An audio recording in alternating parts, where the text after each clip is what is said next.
Flat कभी नहीं लेना चाहिए सर, ये लाइबिलिटी है। दो तरह के फ्लैट होते हैं, एक लाइबिलिटी वाला फ्लैट होता है, एक एसेट वाला फ्लैट होता है। समझाता हूं, 90% लोग जो फ्लैट लेते हैं वो लाइबिलिटी वाला फ्लैट होता है। 90% लोग, आज आपकी आंखें खोल दूंगा अगर ध्यान से समझ गए मेरी बात तो। आसान भाषा में समझा रहा हूं, समझना। 90% लोग जो फ्लैट लेते हैं वो लाइबिलिटी फ्लैट होता है। आपकी जिंदगी खराब कर देगा वो फ्लैट, और खराब करता है। और जब तक आपको एहसास होगा आपके हाथ में कुछ नहीं बचेगा, सारा पैसा जा चुका, बैंक ले जा चुका होगा, पैसा आपका लूट चुका होगा, खसोट खून निचोड़ चुका होगा बैंक आपका पैसा। देखो क्यों नहीं लेना चाहिए फ्लैट। लाइबिलिटी परेशान करने वाला फ्लैट होता है। देखो फ्लैट में जनरली लोग 20 साल की ईएमआई वाला लोन लेते हैं, यानी कि आपका अपना फ्लैट होगा वो 20 साल बाद, तब तक तो बैंक का है।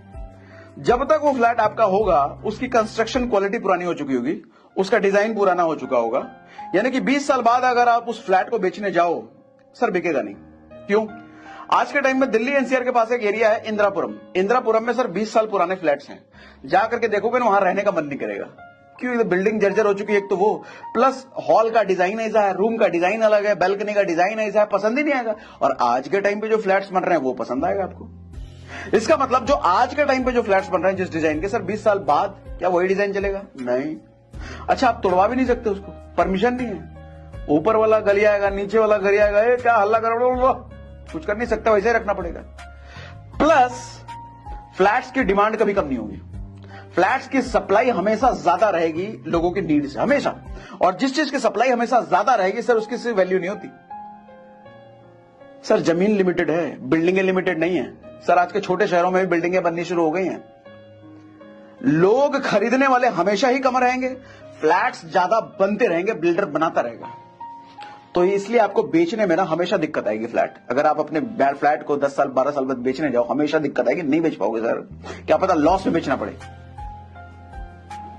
इसलिए फ्लैट का डील अच्छा नहीं है, फ्लैट लेना ही नहीं चाहिए। अच्छा, कौन सा फ्लैट लेना चाहिए वो भी बताऊंगा। लोग नेक्स्ट जनरेशन के लिए घर लेते हैं और घर को फ्लैट समझ लेते हैं, फ्लैट को घर समझ लेते हैं, वो रहेगा नहीं नेक्स्ट जनरेशन तक। और एक सबसे बड़ा ट्रैप जो फ्लैट लेते हैं लोगों नहीं पता होता है, सर अगर आपने 1 करोड़ का फ्लैट लिया है ना तो 10,000 रुपए 12,000 रुपए मेंटेनेंस उसका लगता है। मेंटेनेंस क्या? स्विमिंग पूल है, जिम है, क्लब है। 99% लोग कभी इस्तेमाल नहीं करते। शुरुआत के 10 दिन इस्तेमाल करते हैं, उसके बाद जिंदगी में कभी इस्तेमाल नहीं करते, लेकिन हर महीने देना पड़ेगा उसका, हर महीने देना पड़ेगा। सर 10,000 रुपए महीना अगर एसआईपी में डाल दिया होता ना सर, 31 करोड़ रुपए बन जाते हैं 40 साल बाद। 31 करोड़ रुपए 40 साल बाद एसआईपी 15% के हिसाब से, यानी कि 31 करोड़ रुपए वो ना यूज करने वाले क्लब में फूका, जो ना यूज करने वाले स्विमिंग पूल में फूस दिया, ना यूज करने वाले जिम में फूका आपने। सर कभी सोचा है ऐसे? इसलिए कब कहता हूं कभी फ्लैट लेना मत।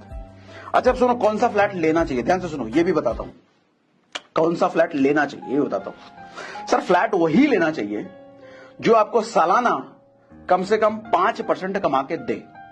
समझाता हूं, मान लो 1 करोड़ रुपए का आपने फ्लैट लिया, मान लो 1 करोड़ रुपए का फ्लैट है आपका, तो 5% सालाना उस फ्लैट से आपकी कमाई होनी चाहिए। आपको 5% सालाना बहुत कम है, इन्फ्लेशन ही 7% है, फिर 5% क्या? सर फ्लैट में 5% इनफ इसलिए है क्योंकि फ्लैट में आप रह रहे होगे या फिर रेंट पे लगा रखा हो, वो यूज हो रहा है। जैसे बहुत सारे एसेट होते हैं, जैसे गोल्ड को आप यूज नहीं कर सकते, वो रखा रहेगा, वो शेयर में लगा रखा है, उसको यूज थोड़ी कर रखा रहेगा वो। लेकिन फ्लैट प्रॉपर्टी ऐसी चीज है जिसको आप यूज करते हो, ठीक है। 5% क्यों मैं कह रहा हूं अच्छा है वो भी अभी बताता हूं, ध्यान सुनो।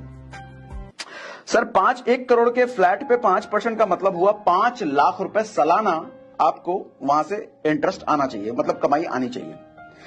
यानी कि महीने का अगर देखो तो 40,000 रुपए मंथली आपको वहां से रेंट आना चाहिए।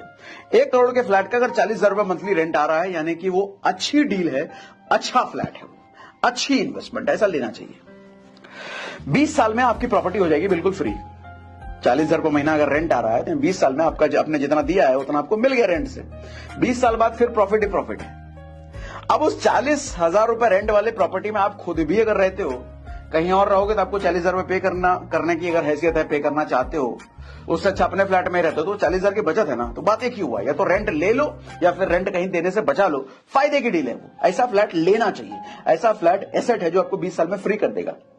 लेकिन 1 करोड़ का फ्लैट ले लिया, पता चले 10,000 रुपए रेंटल वैल्यू है, भैया ऐसा फ्लैट ना लेना, ना ना ना ना ना, उस सर का दर्द है, वो गरीब कर देगा, वो पैसा नहीं छोड़ लेगा, वो ऐसा ना।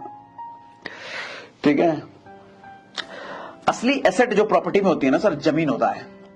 जमीन एक ऐसी चीज है जो कि बढ़ेगी नहीं दुनिया में। भगवान ने जितना जमीन बना के दे दिया है उतना ही रहने वाला है। रत्ती भर भी जमीन आदमी बढ़ा नहीं सकता, चाहे अरबों खरबों रुपए डाल दो, रत्ती भर भी जमीन बढ़ाया नहीं जा सकता, भगवान ने दे रखा है। तो जमीन की वैल्यू हमेशा बढ़ती रहेगी। पॉपुलेशन बढ़ रहा है ना, सप्लाई हर दिन घट रही है, हर एवरी डे जमीन की सप्लाई घट रही है, एवरी डे पॉपुलेशन बढ़ रहा है, एवरी डे जमीन घट रहा है, एवरी डे पॉपुलेशन बढ़ रहा है। जब सप्लाई चीज की हर रोज घट रही है, इसका मतलब सर जंगल में भी जमीन है ना, उसकी भी वैल्यू बढ़ेगी, उसकी भी वैल्यू बढ़ेगी। या फिर अपना घर खरीदो विद जमीन, जमीन के साथ साथ अपना घर। 20 साल बाद कंस्ट्रक्शन पूरा ना हुआ, तुड़वा करके नया बना दो। कोई चिल्लाने भी नहीं आया, क्या छोटा करा रहे हो, क्यों तुड़वा रहे हो? अरे अपना घर है, तुम्हारे बाप का घर है, हम तुड़वाएंगे, कुछ भी करें, भाग से भगा दो उसको। फ्लैट भी नहीं कर सकते, ऊपर वाला चिल्लाएगा, नीचे वाला चिल्लाएगा।